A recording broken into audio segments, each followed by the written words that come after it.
Obrigado, Excelência. A imprensa brasileira, aliás, vários meios deram uma informação com grande destaque. Uma informação com grande destaque, que está o Estadão, por exemplo, Vinícius Valfré, 17 de novembro de 2025, ou seja, data de ontem à noite. A AGU sabia de problema no INSS e Messias ignorou o alerta sobre sindicato de irmão de Lula no esquema. Pois bem, senhor presidente, também a Band deu, aliás, uma matéria muito boa, senhor relator, muito completa sobre esse escândalo, falando sobre a prevaricação do Messias. Vamos usar as palavras certas. Agora, é importante lembrar que nós já havíamos denunciado isso, e saiu no mesmo Estadão de uma forma, infelizmente, muito amena, no dia 2 de outubro de 2025. Chefe da CGU, Vinícius Marques Carvalho, no caso, diz que não informou o governo sobre desvio no INSS para manter sigilo da investigação. Olha, muito amena, muito discreta a forma como naquele momento o Estadão divulgou algo que é gravíssimo, gravíssimo, que foi a prevaricação que eu mesmo aqui na CPMI denunciei do ministro Vinícius Carvalho. Agora é muito importante lembrar, e por isso que a imprensa tem que estar aqui todos os dias, não pode só aparecer agora que o Messias é candidato ao STF, estão querendo queimar o cara, me parece que bom que estão botando o nome nos bois. Mas, no dia 4 de setembro de 2025, quando a servidora Eliane Viegas Mota esteve aqui, eu perguntei a ela sobre esse comunicado que acabou retirando, aliás, acabou blindando o Sindinap, dentre outros sindicatos, o Sindinap e o Sindicato do Irmão do Lula, porque ela informou a CGU e informou o seu superior, Ronald Balbi, que não se sabe até agora se ele havia ou não informado o CGU quando ela informou. Agora, que o CGU tinha conhecimento, ficou muito claro quando ele veio aqui, porque o Vinícius Carvalho disse que soube, mas não quis atrapalhar as investigações. Que desculpa esfarrapada, que desculpa furada. Todo mundo prevaricou. Obrigado. E agora, senhor presidente, nós percebemos que aquele que veio aqui, senador Rogério Marinho, que tem lado, que é progressista, que recebia 250 mil reais por mês, inclusive por meio do escritório lá do Rio Grande do Sul, do advogado Gilmar Stelo. Esse cara tinha uma pizzaria, Stefanuto, da esquerda, que diz que tem lado, que é do Lula, presidenta Dilma e assim por diante, agora foi pego, está preso. Então nós estamos vendo, senhor presidente, que no fundo, todas essas desculpas que Vinícius Carvalho deu, Messias deu, na verdade são uma forma de acobertar o que eles fizeram, permitir que esse esquema chegasse justamente nesse montante de roubo dos aposentados para passar em propina para o Stefanuto e tantos outros que se locupletaram. Obrigado, senhor presidente. Obrigado, senhor. Deputado Kim Kataguiri. Senhor presidente, primeiro eu gostaria de falar sobre a decisão do Supremo Tribunal Federal que fez com que nós não tivéssemos a CPMI ontem. Eu acho muito preocupante que uma coisa é a pessoa ser obrigada a vir e exercer o seu direito ao silêncio, que é constitucional. Outra coisa é o Supremo interpretar que, em decorrência do direito ao silêncio, a não incriminação, a pessoa sequer precisa comparecer aqui. Isso significaria um enfraquecimento muito significativo, não só dessa CPMI, mas de todas as CPMIs no futuro, se esse for o entendimento adotado.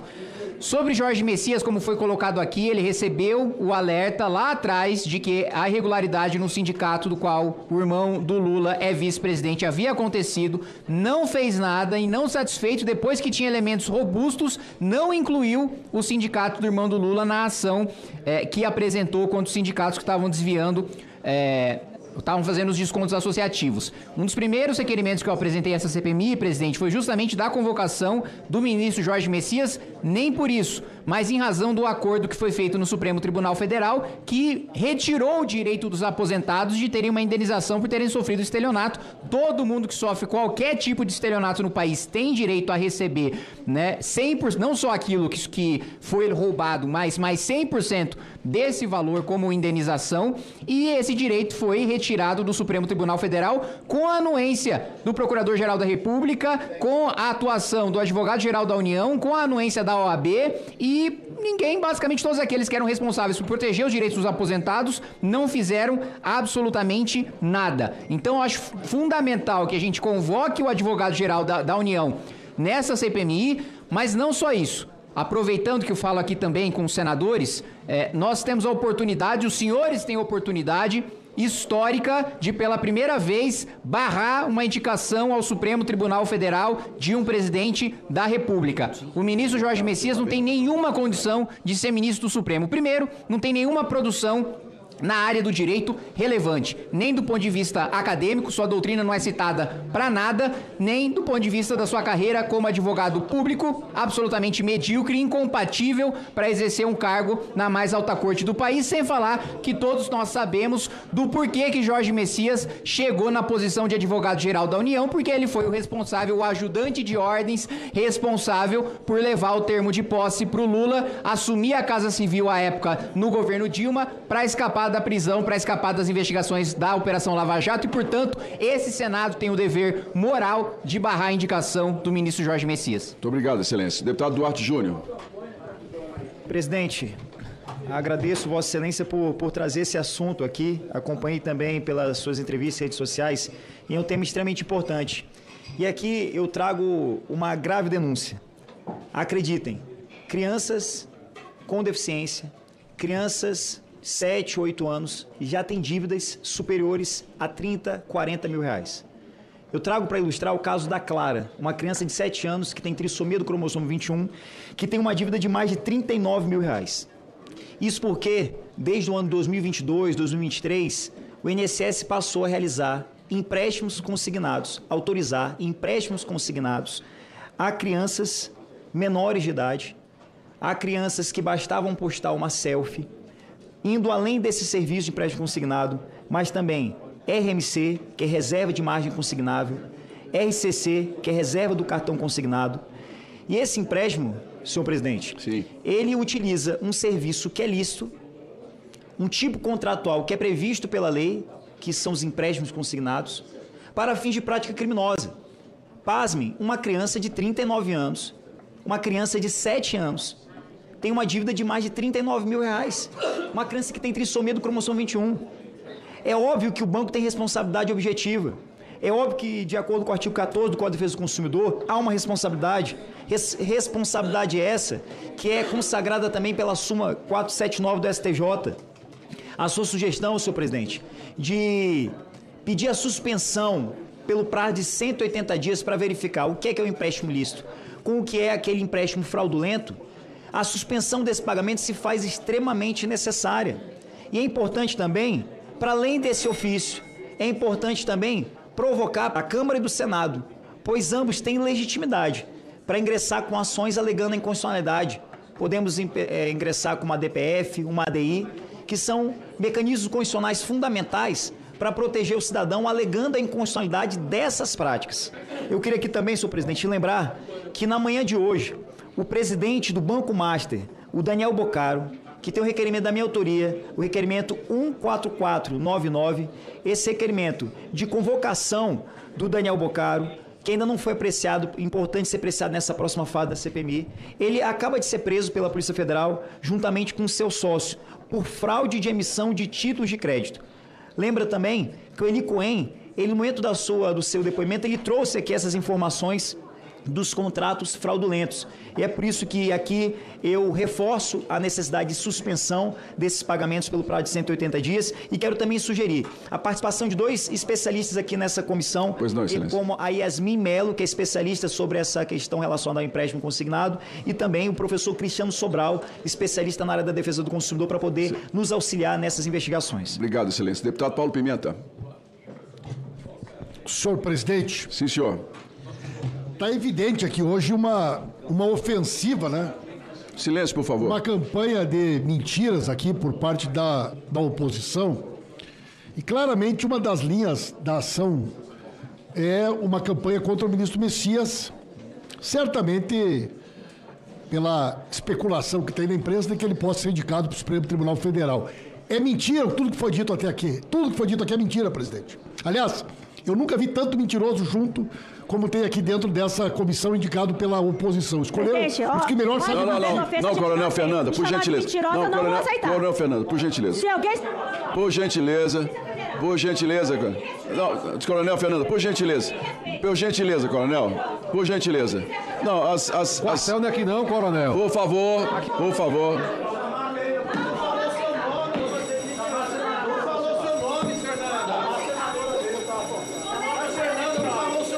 Coronel Fernanda, por gentileza. Não, por favor. Por favor, eu vou cortar a palavra de Vossa Excelência. Senhores.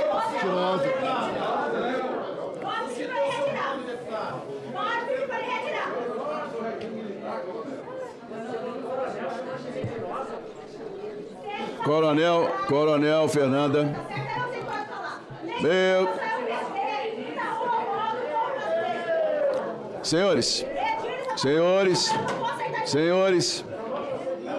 Senhores, por favor, enquanto nós estivermos aqui na CPMI, cada um terá o tempo de fala e poderá ser retrucado pelos demais se sentirem ofendidos. Agora, as ações fora daqui, se vão entrar com processo, deixar de entrar, não passe por essa presidência e eu peço que isso não contamine aqui o nosso ambiente. O deputado Paulo Pimenta com a palavra por 3 minutos. Por gentileza. Ô, presidente. Por favor. Agora chamam todo mundo de mentiroso, ofendem todo mundo, chamam de ladrão. Aí a coronel mentirosa ouviu que eu chamei ela de mentirosa, teve aqui esse chilique aí, presidente. O que é isso? Não, excelência. Entendeu? Por favor, excelência. Deputado Paulo Pimenta, por gentileza. Respeito. Não, por gentileza. Por gentileza. Mas não é possível, presidente. Mas não tem. Presidente, eu não citei nome de ninguém. Da mesma forma. Eu não citei nome de ninguém. Não, da mesma forma que eu pedi a Coronel Fernanda, por gentileza, o respeito à manifestação, eu peço também o respeito na forma de se lidar com a parlamentar, por gentileza. Não citei nome de ninguém. Não, mas a forma como o senhor lida com a parlamentar. Mas falar do Messias pode ofender. Não, excelência. Aí o senhor deixa. Excelência. Agora, as críticas ao Messias são livres do parlamento. Chamar de... São livres do parlamento. Agora, a forma... O parlamentar não é livre. Não, o parlamentar tem imunidade para falar o que ele desejar e assumir a responsabilidade. O senhor sabe disso. Responsabiliza porque eu chamei. Vossa Excelência sabe disso. Agora, eu só peço... Eu vou falar de novo. Isso. Eu peço a gentileza do cuidado no trato entre parlamentares. Por favor. Eu sei disso. Muito obrigado. Pode falar, presidente? Pode, perfeitamente. Devolve meu tempo, então. Vou devolver os 3 minutos ao deputado Paulo Pimenta. Obrigado, presidente. Ou não. Presidente, eu nunca vi tanta mentira junto como a oposição hoje aqui nessa CPI. Os parlamentares que me antecederam, o senador, o chofer da Conafer, o outro deputado que falou antes de mim, mostraram uma matéria. Presidente, nós estamos cheios, uma montanha de problemas aqui. Uma montanha. Senador Exalci, por gentileza. Paulo Pimenta. Devolve meu tempo, presidente, por favor. 30 segundos. Devolve, então. Olha lá, 30 segundos. Ok. A matéria que o chofer da Conafer apresentou e o outro colega apresentou, falando sobre 12 bilhões em empréstimos consignados do INSS. A matéria é verdadeira. Só que nenhum dos dois leu a matéria. Está escrito aqui. Esta menina Clara, de 7 anos, tem uma dívida de R$ 38.780. Empréstimos contratados em 2022. Senhor presidente, está escrito aqui na matéria, o ovo da serpente. Está escrito aqui. Foi a medida provisória que liberou o empréstimo consignado para quem ganha BPC. Senhor presidente, isso aqui é um escândalo, presidente, gravíssimo. O governo Bolsonaro publicou uma medida provisória que foi regulamentada em setembro, às vésperas da eleição, permitindo empréstimo consignado para BPC e também para as pessoas que recebiam auxílio emergencial. Presidente, o índice de inadimplência é 88%. 88%. Dos grandes bancos, senhor presidente, só a Caixa Federal que embarcou nessa furada e gerou um prejuízo bilionário que está sob investigação. Essa gente não tem limite para mentir. Quem permitiu que o BPC, que as crianças que recebem o benefício de proteção continuada fossem roubadas? Foi o governo Bolsonaro. O presidente tem que trazer aqui, eu vou apresentar um requerimento para convocar o Bolsonaro, o Paulo Guedes, o Zé Carlos Oliveira, o presidente do INSS na época, a presidenta da Caixa Econômica Federal e o Pedro Guimarães. Os 6 que bolaram isso aqui, presidente. Os 6 que permitiram, através dessa medida provisória, que o Brasil assistisse um roubo que é o dobro do valor do desconto associativo. Só do BPC eles roubaram 12 bilhões. Estas crianças aqui têm 90 meses de dívida. Esta menina aqui que eles citaram, presidente, que foi roubada, até ela ter 13 anos, ela vai continuar pagando, vai tendo desconto. E o que é pior, presidente, eles permitiram que fosse descontado 40%. 40% do benefício eles permitiram que fosse usado para fazer consignado. Portanto, uma criança que nasceu logo após a publicação da medida provisória já nascia com uma dívida de R$ 15.593. Não há o que discordar. Está aqui, presidente, o documento, está aqui a medida provisória, está aqui o decreto. Não há como se calar diante da mentira. Qualquer um se indigna, senhor presidente. É verdade. Por quê? Tem que se indignar, porque eles roubaram até de quem está no BPC e tem que se indignar por eles mentirem aqui que o nosso governo tem alguma responsabilidade com esse roubo que eles montaram, senhor presidente. Obrigado. Senhores, por isso é que eu sugeri logo no início, eu já vislumbrava tudo isso, essas discussões, a questão de nós suspendermos por 6 meses todos esses contratos de consignado até que o país faça uma auditoria completa em todos eles. Deputado Carlos Jordi. Obrigado, senhor presidente. Bom, o deputado Malagueta Vermelha falou que a oposição está trazendo mentiras aqui. Mas eu gostaria de saber se isso aqui é mentira. Onde que está? Isso aqui é mentira. A AGU foi alertada sobre INSS e Messias e ignorou o caso do sindicato de irmão de Lula. Olha, isso aqui, ó. Se é mentira, foi o Estadão que está trazendo. O Estadão, o Jornal da Band, trouxeram matérias esclarecedoras, reveladoras, de algo que, inclusive, nós já estamos relatando há muito tempo. E que, inclusive, se não fosse essa CPMI, nada disso estaria vindo à tona. Nenhuma investigação, inclusive na própria Polícia Federal, estaria acontecendo. Porque eu não sei se vocês se recordam que lá atrás, quando explodiu a investigação, André Rodrigues, que é o diretor-geral da Polícia Federal, ele disse que o Sindinap não era investigado e que o Frei Chico também, ele não tinha nenhuma culpa no cartório. E lá atrás, em abril de 2025, outra matéria, Jornal Globo. A AGU exclui CONTAG, sindicato que tem irmão de Lula como diretor e mais 2 entidades em pedidos de bloqueios de recursos. Quais foram as entidades? CONTAG, Sindinap e Conafer. Todas que têm relação com o PT. Só que a coisa foi muito mais grave. Ele não só não determinou o bloqueio da CONTAG quando explodiu o esquema, ele já sabia, desde 2023, já havia sido alertado pelas regionais da AGU, que fizeram um relatório demonstrando que havia uma explosão de descontos irregulares, foi omisso, prevaricou. Por isso que é necessário, senhor presidente, que nós paremos aqui de dourar a pílula. Nós temos que convocar tanto o Frei Chico quanto o Jorge Messias. Jorge Messias, esses dias eu debati com um deputado do PT aqui, que ele estava dizendo que ele era o melhor nome para o STF. Eu falei, olha, se ele já está blindando sindicato do irmão do Lula, está blindando o Lula, é óbvio que ele vai reproduzir isso no STF. E ele está para ser sabatinado aqui. Diante essas graves irregularidades, denúncias que foram trazidas, nós temos que ouvi-lo aqui, antes dele ser sabatinado pelo Senado. Por isso eu peço que tanto Jorge Messias quanto Frei Chico possam novamente ser alvo aqui de requerimentos de convocação para questioná-los sobre essas denúncias gravíssimas dos seus envolvimentos no roubo dos aposentados. Obrigado, excelência.